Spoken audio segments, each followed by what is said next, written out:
এইবাৰ দুৰ্গা পূজাত আপোনালোকৰ বিশেষ গ্ৰহৰ যোগে 6 ৰাশিৰ ভাগ্য পৰিৱৰ্তন কৰিব। যিসকলে এতিয়ালৈকে সমস্যাত আছিলে, দুখ কষ্টত আছিলে, অৰ্থনৈতিক সমস্যাত আছিলে আৰু অৱমূল্যায়ন পাইছিলে, তেওঁলোকৰ বাবে জীৱনৰ এতিয়া শুভ সময় আহি পৰিছে। গতিকে আজিৰ ভিডিঅ'টোত মই আপোনালোকক ক'ম কোন কোন ৰাশিৰ ভাগ্য উদয় হ'ব এই দুৰ্গা পূজাৰ পৰা আৰু কোনে ফল লাভ কৰিব আৰু দুৰ্গা পূজাত কিমান সহজ উপায় কৰিলে আপুনিও মা দুৰ্গাৰ আশীৰ্বাদ লাভ কৰিব পাৰিব। গতিকে ভিডিঅ'টো শেষলৈকে চাব। প্ৰতি বছৰে দুৰ্গা পূজা আমাৰ জীৱনত এক নতুন আশাৰ লৈ আহে, কিন্তু এইবাৰ গ্ৰহ নক্ষত্ৰৰ বিশেষ সন্নিৱিষ্ট যোগ হোৱাৰ ফলত এই দুৰ্গা পূজা কেৱল উৎসৱেই নহয়, কিছুমান ৰাশিৰ জীৱনত একেবাৰে ভাগ্য পৰিৱৰ্তনৰ দুৱাৰ খুলি যাব। এই সময়ত বৃহস্পতিৰ ধনৰ ভৱনত আশীৰ্বাদ দিছে, শুক্ৰই সৌন্দৰ্য আৰু প্ৰেমত উন্নতি আনিছে আৰু সূৰ্যই শক্তি আৰু আত্মবিশ্বাসৰ দুৱাৰ খুলিছে।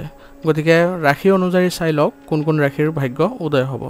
প্ৰথম ভাগ্যশালী ৰাশিটো হৈছে কন্যা ৰাশি। কন্যা ৰাশিৰ জাতকৰ এইবাৰ দুৰ্গা পূজাৰ পৰা আপোনালোকৰ অধ্যয়ন আৰু জ্ঞানত অগ্ৰগতি বৃদ্ধি পোৱা দেখা যাব। ইয়াৰ ফলত আপোনালোকৰ অধ্যয়নত ভাল ফলাফল পাব আৰু জ্ঞান অৰ্জন কৰি আপোনালোকে বিভিন্ন ধৰণৰ সমস্যাৰ নিজেই সমাধান পাব। শিক্ষাৰ ক্ষেত্ৰত, কৰ্মক্ষেত্ৰৰ ক্ষেত্ৰত নতুন প্ৰাপ্তিৰ সম্ভাৱনা আছে আৰু প্ৰমোচন আদিৰ পূৰ্ণ সম্ভাৱনা থাকিব। ইয়াৰ ফলত আপোনালোকে মানসিক শান্তি পাব আৰু লগতে আপোনাৰ সন্মান বৃদ্ধি পোৱা পৰিলক্ষিত হ'ব। দাম্পত্যত নতুন আনন্দ আহিব, অৰ্থাৎ আপোনালোকৰ নতুন আলহী অহাৰ সম্ভাৱনা আছে। গতিকে ইয়াৰ ফলত আপোনালোকৰ পৰিয়ালত এক উখল মাখল পৰিৱেশৰো সৃষ্টি হ'ব আৰু আপোনালোকেও ভালদৰে জীৱন যাপন কৰিবলৈ সক্ষম হ'ব। স্বাস্থ্যৰ ক্ষেত্ৰত সৰু অসুবিধা থাকিব পাৰে, কিন্তু মা দুৰ্গাৰ আশীৰ্বাদে সেইবোৰ হ্ৰাস পাব আৰু আপোনালোকে স্বাস্থ্য ভালদৰে বজাই ৰাখি সুখী অনুভৱো কৰিব পাৰিব। গতিকে আপোনালোকে এই দুৰ্গা পূজাৰ সময়ছোৱাত কোনোবা সৰু কন্যাক আপোনালোকে প্ৰসাদ দান কৰক আৰু লগতে খোৱা বস্তু দান কৰক। ইয়াৰ ফলত আপোনালোকৰ ভাগ্য মুকলি হ'ব আৰু লগতে যিবোৰ বাধা আছিলে সেইবোৰো নাইকিয়া হ'ব আৰু মা দুৰ্গাৰ আশীৰ্বাদ পূৰ্ণভাৱে আপোনালোকে লাভ কৰিব। এতিয়া দ্বিতীয় ভাগ্যশালী ৰাশিটো হৈছে কুম্ভ ৰাশি।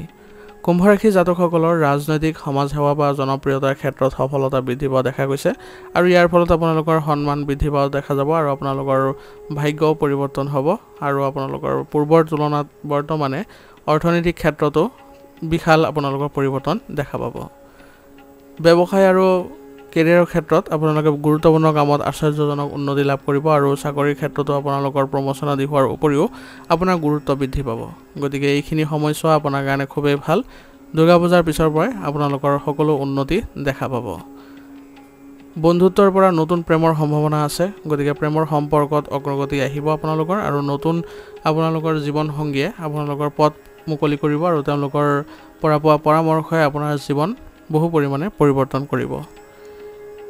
স্বাস্থ্যৰ ক্ষেত্ৰত আপোনালোকে কষ্টৰ পৰা মুক্তি পাব আৰু যিবোৰ পুৰণি ৰোগ আছিলে সেইবোৰৰ পৰা আপোনালোকে হাত সাৰিব পাৰিব। গতিকে মা দুৰ্গাৰ আশীৰ্বাদত আপোনাৰ এইখিনি সময়ছোৱাত এইবোৰ ক্ষেত্ৰত আপোনালোকে বিশাল পৰিৱৰ্তন দেখিবলৈ সক্ষম হ'ব। গতিকে মা দুৰ্গাৰ আশীৰ্বাদ লাভ কৰক আৰু উপায় হ'ব আপোনালোকৰ মা দুৰ্গাক আপোনালোকে বগা ফুল আৰু মিঠাই প্ৰসাদৰ অৰ্ঘ্য হিচাপে দিয়ক। ইয়াৰ ফলত আপোনালোকৰ সকলো দুখ কষ্ট নাশ হ'ব আৰু লগতে আপোনালোকৰ এই দুৰ্গা পূজাৰ পৰাই ভাগ্যৰ পৰিৱৰ্তন পৰিলক্ষিত হ'ব। তৃতীয় ভাগ্যশালী ৰাশিটো হৈছে ধনু ৰাশি। ধনু ৰাশিৰ ভাগ্য এইবাৰ সম্পূৰ্ণৰূপে আপোনালোকে পৰিৱৰ্তন হোৱা পৰিলক্ষিত হ'ব আৰু আপোনালোকে বিদেশ যোৱাৰ সম্ভাৱনা আছে, যাত্ৰা আদি হোৱাৰ সম্ভাৱনা আছে। ইয়াৰ ফলত আপোনালোকৰ আয়ৰ উন্নতি হ'ব আৰু বিদেশত আপোনালোকে কৰ্মসংস্থাপনো পাব। গতিকে ইয়াৰ ফলত আপোনালোকৰ মানসিকভাৱে শান্তি পাব আৰু দাম্পত্য জীৱনত সন্তুষ্টি পাব। এই দুৰ্গা পূজাৰ পিছৰ পৰা আপোনালোকৰ দাম্পত্য ক্ষেত্ৰত সুখ হ'ব আৰু পৰিয়ালত আপোনালোকে সহায় পাব আৰু সকলোৰে সৈতে আপোনালোকে মিলা প্ৰীতি বজাই ৰাখিব পাৰিব, অৰ্থাৎ আপোনালোকৰ পৰিয়ালৰ ক্ষেত্ৰত সুখ শান্তি লাভ কৰিব। কেৰিয়াৰ আৰু ব্যৱসায়িক ক্ষেত্ৰত আপোনালোকৰ আৰু অধিক লাভৱান হ'ব যদিহে আপোনালোকে নিজৰ চেষ্টা কৰে বা আপোনালোকে যদি নতুন ব্যৱসায় বা নতুন কিবা সুযোগৰ সৃষ্টি কৰিব পাৰে, তেতিয়াহ'লে আৰু অধিক আপোনালোকে লাভৱান হোৱাৰ পৰিলক্ষিত হ'ব। স্বাস্থ্যৰ ক্ষেত্ৰত আপোনালোকৰ পুৰণি ৰোগ নিৰাময় হ'ব আৰু নতুন কোনো ধৰণৰ আপোনালোকৰ ৰোগৰ সম্ভাৱনা নাই। গতিকে স্বাস্থ্য ভালদৰে আপোনালোকে বজাই ৰাখিব পাৰিব। এইবাৰ আপোনালোকে দুৰ্গা পূজাৰ পৰা আপোনালোকৰ ভাগ্য উন্নতি হোৱা আৰু পৰিৱৰ্তন হোৱা দুয়োটাই দেখিবলৈ পাব। গতিকে উপায় হিচাপে আপোনালোকে মা দুৰ্গাৰ চণ্ডীপাঠ বা চণ্ডী মন্ত্ৰ শুনিবলৈ চেষ্টা কৰক। এনে কৰিলে আপোনালোকৰ ভাগ্য নিশ্চয় উন্নত হ'ব। চতুৰ্থ ভাগ্যশালী ৰাশিটো হৈছে মেষ ৰাশি। মেঘ ৰাশি জাতকসকলৰ চাকৰি আৰু ব্যৱসায়ত অদ্ভুত উন্নতি হোৱা পৰিলক্ষিত হৈছে আপোনালোকৰ ভাগ্য ভালদৰে পৰিৱৰ্তন হ'ব এইবোৰ ক্ষেত্ৰত আৰু যিবোৰ কামত আপোনালোকে আগভাগ ল'ব সেইবোৰতে আপোনালোকে সফলতা পোৱা পৰিলক্ষিত হ'ব নতুন প্ৰকল্প আৰম্ভ কৰাৰ বাবে পূৰ্ণ আপোনালোকৰ সময় ভাল আৰু আগৰ কামৰ প্ৰশংসাও পাব গতিকে আপোনালোকৰ এই দুৰ্গা পূজাৰ পৰা বিভিন্ন দিশত আপোনালোকে উন্নতি কৰিবলৈ সক্ষম হ'ব আৰু সন্মান বৃদ্ধি পোৱা দেখা যাব দাম্পত্য জীৱনত মাধুৰ্য আহিব অৰ্থাৎ আপোনালোকৰ পূৰ্বতে যিবোৰ সমস্যা আছিল সেইবোৰ নাইকিয়া হোৱা পৰিলক্ষিত হ'ব আৰু সকলোৰে সৈতে আপোনালোকৰ সম্পৰ্ক ভাল কৰিবলৈ সক্ষম হ'ব গতিকে এই দুৰ্গা পূজাৰ পৰা আপোনালোকৰ এইবোৰ ক্ষেত্ৰ পৰিৱৰ্তন হ'বলৈ গৈ আছে স্বাস্থ্যৰ ক্ষেত্ৰত আপোনালোকে নতুন উদ্যম আৰু শক্তি লাভ কৰিব যাৰ ফলত আপোনালোকে শক্তিশালী অনুভৱ কৰিব আৰু সতেজতা অনুভৱ কৰিব পাৰিব গতিকে আপোনালোকে এই দুৰ্গা পূজাৰ পৰা যদি আপোনালোকে ভালদৰে এই সময়খিনি পাৰ কৰিব পাৰে বা আপোনালোকে এটা সাধাৰণ উপায় কৰিব পাৰে অৰ্থাৎ সাধাৰণ উপায়টো হ'ব মা দুৰ্গালৈ যদি আপুনি ৰঙা ফুল অৰ্পণ কৰে আৰু ঘিউৰ দীপ অৰ্পণ কৰে বা জ্বলায় তেনেহ'লে আপোনালোকৰ ভাগ্যৰ উন্নতি হ'ব আৰু সকলো দুখ কষ্ট আপোনাৰ নাইকিয়া হোৱা পৰিলক্ষিত হ'ব আৰু আপুনি ভালদৰে আগবাঢ়িব পাৰিব পঞ্চম ভাগ্যশালী ৰাশিটো হৈছে সিংহ ৰাশি সিংহ ৰাশিৰ বাবে এইবাৰ নাম যশ আৰু সন্মান বৃদ্ধি পোৱাৰ সময় গতিকে সিংহ ৰাশিৰ বাবে এইবাৰ আপোনালোকৰ অভূতপূৰ্ব সফলতা লাভ কৰিব পাৰিব সকলো ক্ষেত্ৰতে আপোনালোকৰ উন্নতি দেখা গৈছে আপোনালোকৰ ভাগ্য আৰু নক্ষত্ৰ দুয়োটাই আপোনালোকৰ তুংগত আছে গতিকে সকলো দিশত আপোনালোকে সুফল লাভ কৰিব নেতৃত্ব আপোনালোকৰ সুযোগ পাব নেতৃত্বৰ ক্ষেত্ৰতো আৰু ব্যৱসায়িক ক্ষেত্ৰতো আপোনালোকৰ ভাল লাভ হ'ব সমাজত আপোনাৰ প্ৰশংসা হ'ব আৰু লগতে আপোনাৰ সন্মান বৃদ্ধি পোৱা দেখা যাব গতিকে এইবাৰ সিংহ ৰাশিৰ বাবে অভূতপূৰ্ব সফলতা পাব পৰিৱৰ্তন দেখিব পাব তেওঁলোকৰ ভাগ্যৰ প্ৰেমৰ ক্ষেত্ৰত শুভ সময় বিবাহৰো সুযোগ ভাল গতিকে আপোনালোকে আগবাঢ়িব পাৰে কোনো ধৰণৰ মানসিক চাপ নাথাকে আপোনালোকৰ আৰু কোনো ধৰণৰ আপোনালোকৰ স্বাস্থ্যৰ ক্ষেত্ৰত কোনো ধৰণৰ বেমাৰ ব্যাধি নাই গতিকে আপোনালোকে ভালদৰে আগবাঢ়িব পাৰে যি কামত আগবাঢ়িব সেই কামতে আপোনালোকে নিশ্চয় সফলতা পাব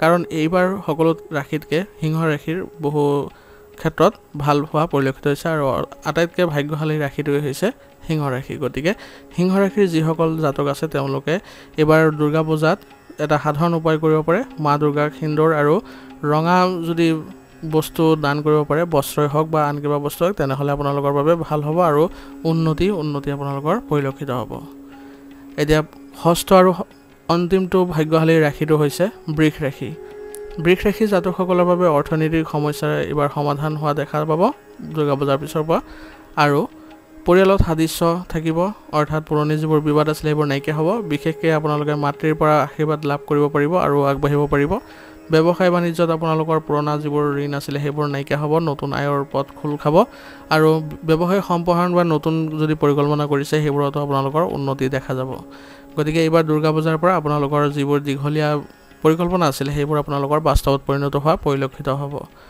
আৰু অসুখৰ পৰা আপোনালোকে মুক্তি পাব গতিকে বেমাৰ আজাৰৰ পৰা আপোনালোকে সকাহ পাই আপোনালোকে মানসিকভাৱে সুখী অনুভৱ কৰিব এইবাৰ দুৰ্গা পূজাত আপোনালোকে সাধাৰণ এটা উপায় কৰক মা দুৰ্গাক বেলপাত অৰ্পণ কৰক ইয়াৰ ফলত আপোনালোকৰ বহু দিশত উন্নতি আহিব আৰু লগতে ভাগ্য উদয় হোৱা পৰিলক্ষিত হ'ব ধন্যবাদ আপোনালোকৰ এই 6 ৰাশিৰ বিষয়ে মই জনাই দিছোঁ কোনবিলাক ভাগ্যশালী ৰাশি হ'ব গতিকে আপোনালোকে সেইমতে উপায়বোৰ কৰি যাব আৰু মা দুৰ্গাৰ আশীৰ্বাদে এই 6টা ৰাশিৰ ভাগ্য এইবাৰ দুৰ্গা পূজাৰ পৰাই নতুন দিশলৈ আগবাঢ়িব যিয়ে সাধাৰণ উপায়বোৰ পালন কৰিব তেওঁলোকৰ জীৱনত ধন সম্পত্তি প্ৰেম আৰু শান্তি একেলগে আহিব গতিকে আপুনি যদি আপোনাৰ ভাগ্যশালী ৰাশিত আছে তেনেহ'লে কমেণ্টত নিশ্চয়কৈ লিখিব আৰু ভিডিঅ'টো শ্বেয়াৰ কৰিব যাতে আপোনাৰ পৰিয়ালবৰ্গ বা বন্ধুবৰ্গই এই বিষয়ে জানিবলৈ সক্ষম হয় আৰু মা দুৰ্গাৰ আশীৰ্বাদ লাভ কৰিব পাৰে সকলোৱে কমেণ্টত জয় মা দুৰ্গা লিখিব আৰু লগতে যদি ভিডিঅ'টো ভাল লাগিছে ভিডিঅ'টো লাইক কৰিব চেনেল যদি নতুন আহিছে চেনেলটো ছাবস্ক্ৰাইব কৰি ল'ব আৰু আপোনালোকৰ যদি কিবা মতামত থাকে